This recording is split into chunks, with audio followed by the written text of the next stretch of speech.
rising senior at Jesuit High School. I got started on El Salvador through the Florida Youth Institute.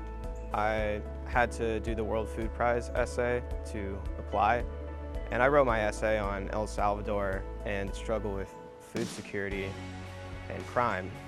And after writing that paper, I just was overwhelmed with the strife of the people in El Salvador. And writing a paper is one thing, but it doesn't make much of a difference if you just move on from that and you're going with our daily lives like we all do. And I wanted to actually do what I thought would help the people.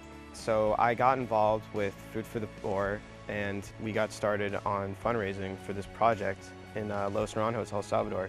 We're raising $10,000 to help build greenhouses that are made from bamboo like this. And we're using the $10,000 to purchase water tanks for irrigation, because it hardly rains in El Salvador. It's very dry.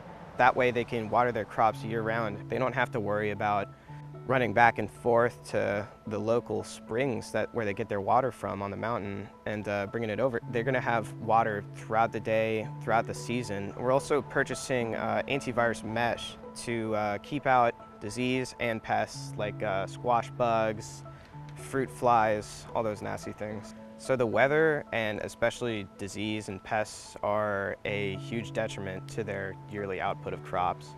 And that's how they make their income. That's how they send their kids to school. That's how they pay for food. I managed to get an interview with a family in El Salvador. Having that interview from the family is probably what set me off to where I am now. It was just difficult to hear the struggles that they face in their life. You know, when like a 14-year-old girl is telling you that police are constantly patrolling her neighborhood and that there's violent crime in her neighborhood, and her dad is struggling to pay for the family to feed themselves, and she just wants a good education, it's honestly heartbreaking. And that's what really inspired me to do this fundraiser.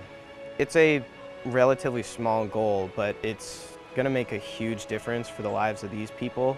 It's only 10 families, but you think about 10 families, like your neighbors, your grandparents, your uncles, your cousins. That's so many lives that are just going to be impacted with this money. I'm fortunate enough to have a family that's raised me to be very empathetic of others. If you're really inspired to make a difference in your community or in another place, it starts with you. No one's going to come to you sending you an email and asking you if you want to go to El Salvador or Guatemala, because if you want to make a change, then be that change and see it. Take action. Contact a local fundraiser group that you have, like Food for the Poor, Metropolitan Ministries. You can make a big difference in your local community and all over the world, but you just need to take action.